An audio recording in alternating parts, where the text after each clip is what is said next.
Let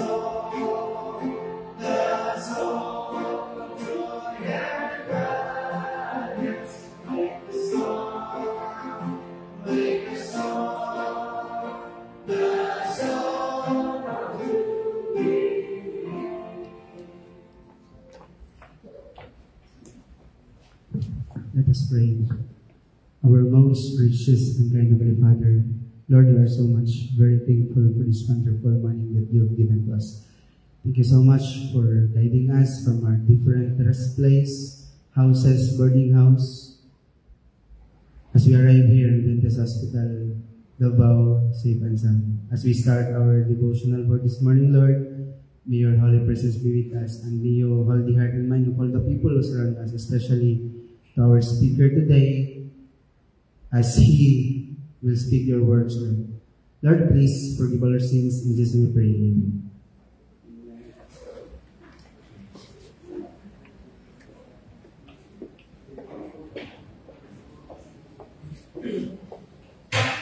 Happy morning, everyone. Happy Monday. Actually, today is na-assign sa ito na worship ang KPP man to ang na-assign. But because of our time is already 7:35, 7:40 na, no? So, I will be the one who will be reading this morning for our devotional in behalf of the August 11 na ano, naguluhan kinig Holy Spirit brings conviction.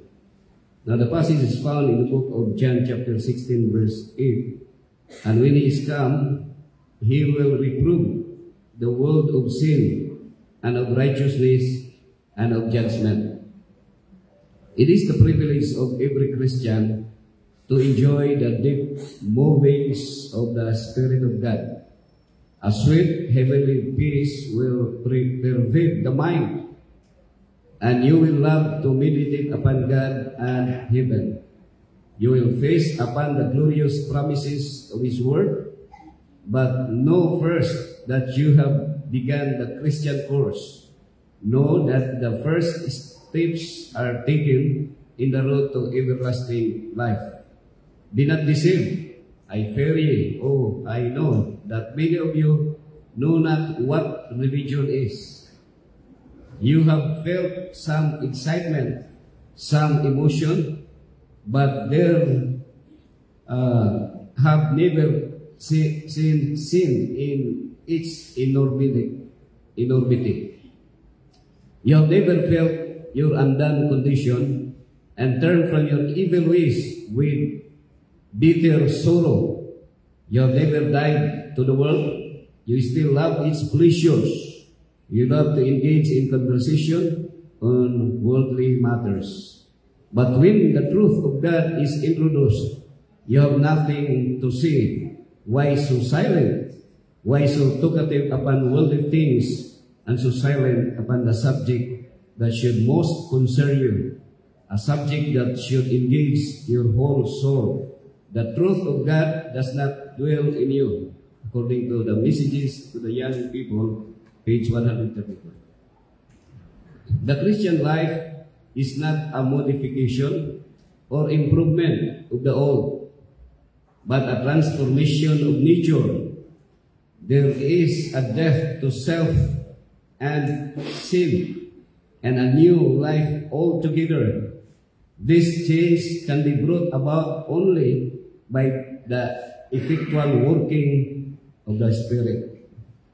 The Holy Spirit never leaves unassisted the soul who is looking unto Jesus. He takes the things of Christ and shows them unto Him. If the eye is kept fixed on Christ, the work of the Spirit ceases not until the soul is conformed to His image. John 16 verse 8, according to Jesus, and when He is come, He will reprove the world of sin and of righteousness and of judgment.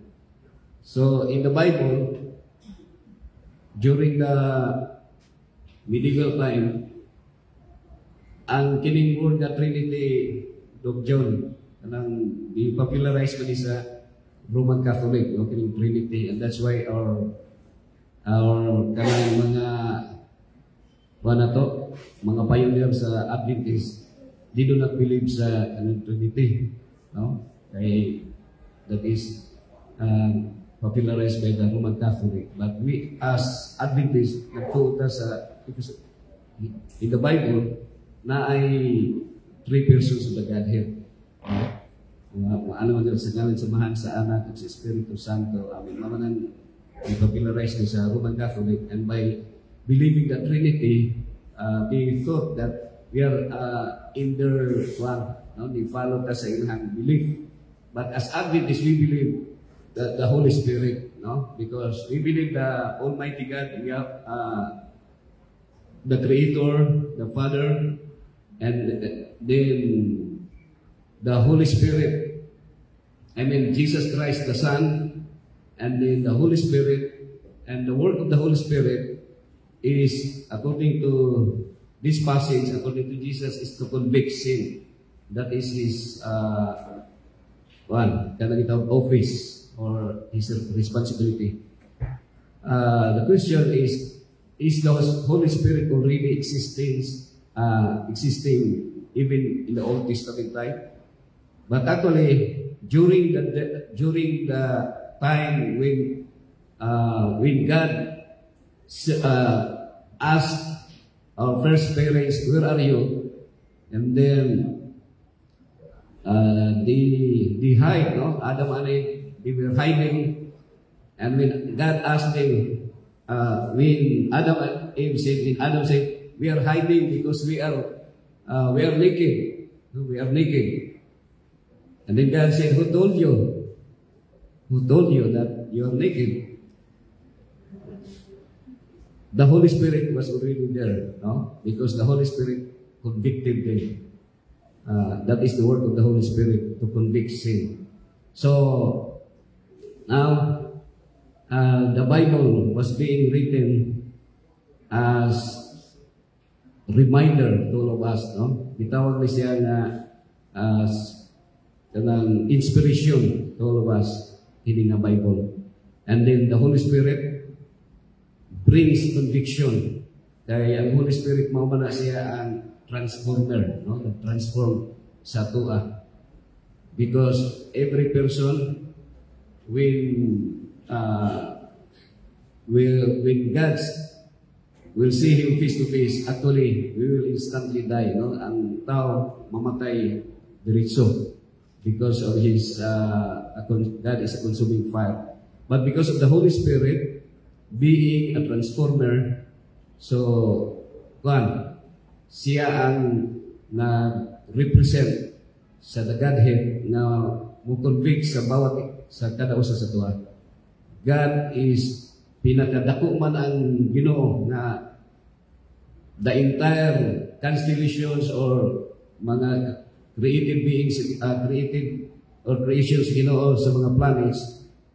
Even the planets cannot contain His greatness, but because of the Holy Spirit, He can dwell to each one of us, to our hearts.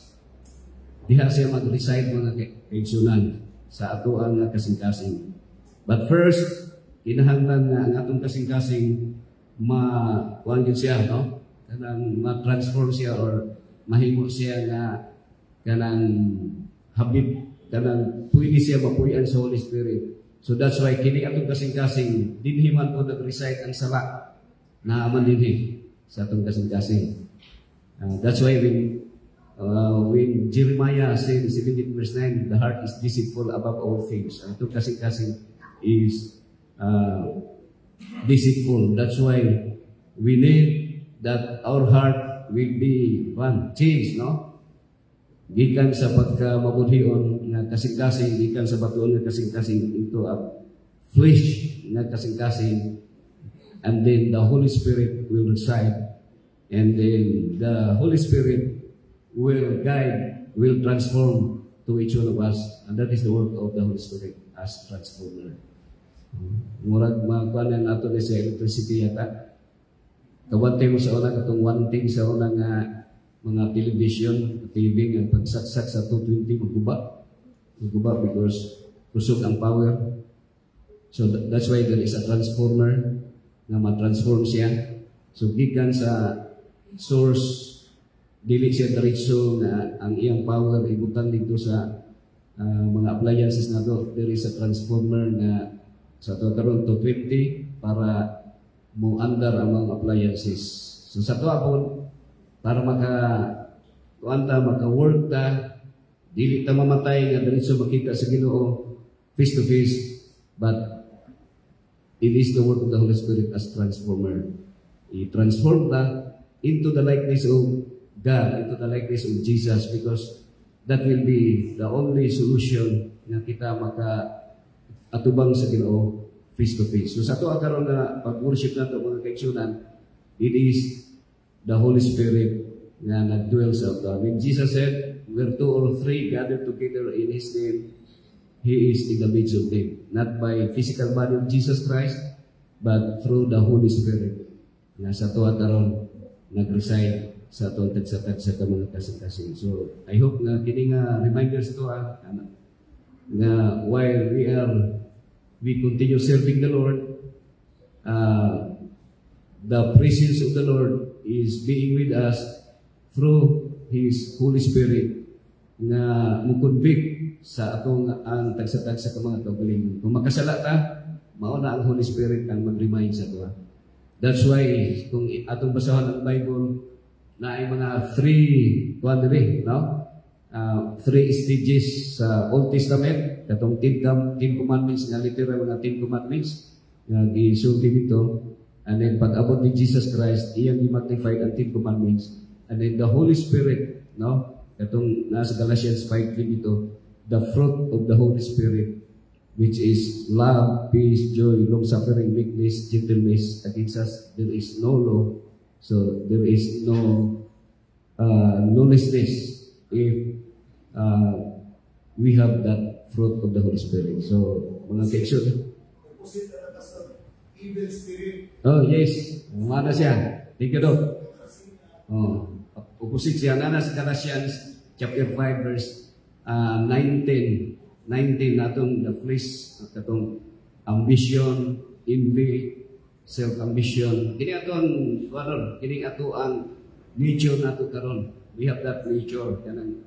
We are possessed by the evil spirit. If we are not possessed by the Holy Spirit, mga kaigsunan, duha lang nga siya.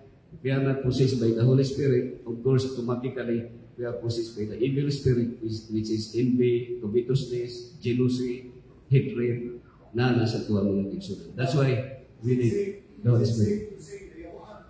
Yes. Ang nayawan, literal sa unang nayawan, katuloy mo tuyok ang kalimutaw, o niya, murag, mulutaw sa hangin. Dito sa Mountain View College, every countries, nagi, magbula-bulang pa kay mayawaan, and that is recorded in the Bible. But actually, mas literal na siya.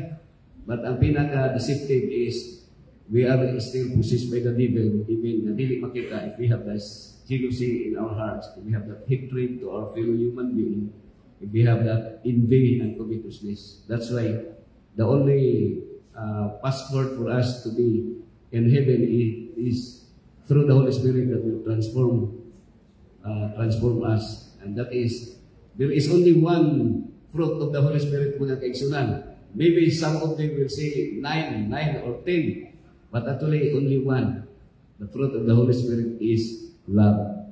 And then under the cluster of love, there is joy, peace, long-suffering, meekness, gentleness, perseverance or temperance. Against us, there is no law. Meaning to say, kung supako na to ang the fruit of the Holy Spirit, we are under lawlessness. Okay, so I hope nga, ini nga reminder, madungagan pa man ini, John karon panahon sa ato ang announcement. But it is our commitment, unless that there will be a reproduction of Christ's character in our lives, Christ will not come. Christ will come only when there is a reproduction of Christ's character, and that is the transformation of our character into the likeness of Christ through the Holy Spirit. Now let's go sa ato ang prayer pasitabi sa mga paana kay mga 7:30 magsugod magyud ta, and then kung maulahi atong mga participants, we will continue sa ato ang worship. Ato na ta sa ato ang prayer. Let's include in our prayer mga kaigsunan ang very family na matay na itong ginaampo na to permi nga si Dario Villamor. So iundang ang iyang ginhawa nga itong Sabado yata, and then ilubong siya karong Wednesday. And then the very family including in our prayer, we will pray also for our coming week of prayer. Happy na yun, no? Dali lang panahon, pero murang na-conflict siya doon sa ito ang department heads meeting, pero I hope nga padayon ihapon because that is mamagiti lang schedule na mo anay sila. And then those na mabiling diri, please let us support the week of prayer na mo-attend every morning. Every morning naman ay lang schedule doon sa week of prayer. And then ang ato ang coming crusade, naman tayo crusade diri sa Arizona crusade, and then katong this coming October na crusade sa Adventist Hospital is included in our prayer.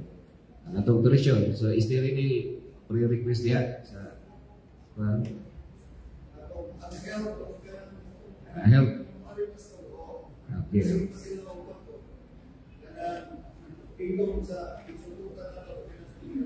Okay. So let's include in our prayer atong financial sa hospital operations o guban-ban ng mga activities natin. Now let's separate by individual for prayer.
For our closing song, let us all stand and sing The Age We Live.